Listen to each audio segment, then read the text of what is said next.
and today we're going to be reviewing Penny from Heaven by Jennifer L. Holm. And before we start, I'd just like to inform you guys and apologize in advance that I may spit out a few spoilers. So for those of you who haven't read it, I'm really truly sorry. And let's get started. So this historical and realistic fiction is about a young girl named Penny. Penny's torn between the two sides of her family, her mother's side and her father's side, who never seem to talk, let alone even feel comfortable or try to stand together in a room. With the exception of Penny, that is, because throughout the book, everybody accepts Penny. Everybody's fine with Penny talking to everybody, and Penny loves everybody. Everybody loves Penny. And throughout the book, readers are introduced to Penny's summer and everyone in her family in detail. For me, this was a heartwarming book. I did enjoy the plot about family, although I do admit I did almost lose hope for Penny's arm nearing the end of the book. I'll recommend this book for ages 8 through 13 because this book, eventually as you get older, since you get faster at reading as you get older, this could be a very short read, but that doesn't matter really. Just overall, if you're looking for a long and entertaining read, it's still entertaining for all ages, but if you're looking for a long and entertaining read that will actually last you some time, then I recommend it for ages 8 to 13. And I want to point out some things about this book that I really enjoyed.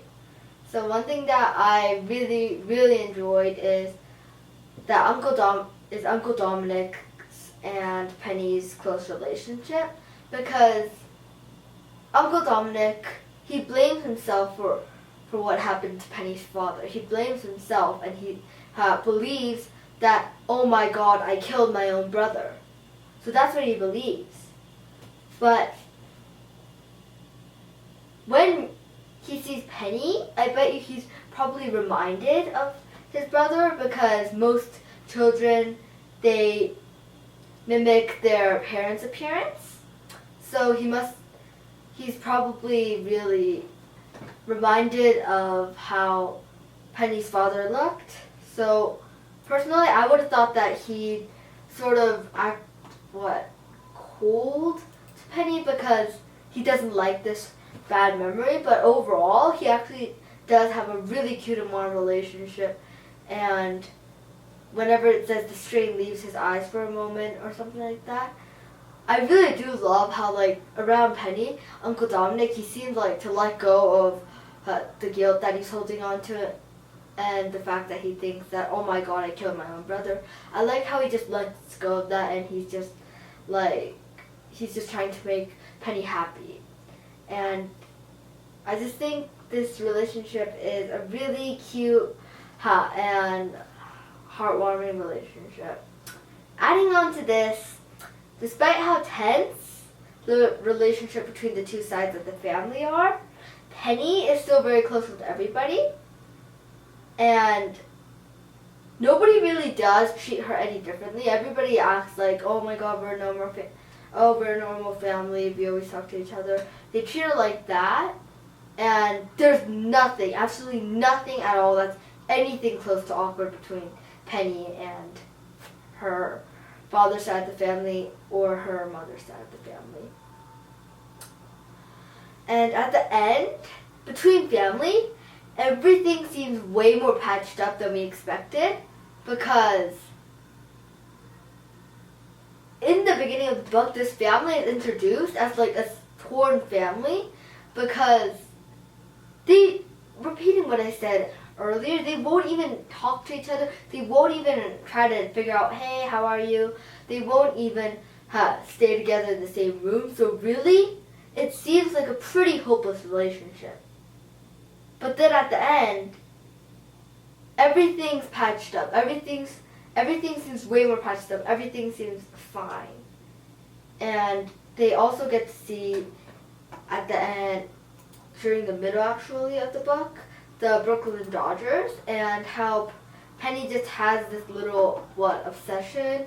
She just enjoys the Brooklyn Dodgers, and I'm really happy for her that she, Uncle Dominic, and Frankie, for her birthday, have gotten to see the Brooklyn Dodgers, and they literally got to sit up close and see them up close. So yeah, that was a really nice little moment where you can almost feel the excitement that Penny felt. And some things I didn't like about this book is Penny's mother's overprotective, caring for Penny, trying to prevent Penny from getting polio. So in this time period, polio was a common disease, and obviously everyone was horrified of it. So I do understand Penny's mother's point of view. I mean, despite the fact that I don't like her point of view, and I don't agree with it, I still do understand her point of view. I do understand that as a mother, she wanted to protect Penny from getting polio and dying. But I do understand polio does travel sometimes through water, but it's not like Penny's going to the swimming pool every single day. So why not just let her, when it's 100 degrees out, why not just let your daughter go to the swimming pool just once, even just once a year would be fine. Just once in a while. But instead she's just like, no, you cannot go to the swimming pool. No, you can't go to the movie theater. No, and she's just like, absolutely not. Never ever to going to the swimming pool. So personally, that kind of got on my nerves. But again, I do understand Penny's mother's point of view. And in the end, Penny's arm gets stuck in a ringer, and I bet you getting your arm torn up by a ringer, it doesn't really seem like your best pastime. And near the end of the book, how Penny has to stay in this hospital for such a long time. It just makes readers, it just makes you lose hope. You're like, bro, Penny's never ever going to get out of this, because she stays in there for so long, and then you just decide finally, if she stays in there for too long, then readers finally decide she's going to stay in here forever. There's no point. So there's that, and overall that's all I have to say about this book. I'm going to give it a 5 out of 5 stars, because despite the fact that I didn't like some parts of it, it was still an amazing story, a really nice short little read, a really entertaining one too, and thanks for watching. Remember to like and subscribe, and also viewers, thank you for helping me reach 200 subscribers. So see you next time. Bye bye.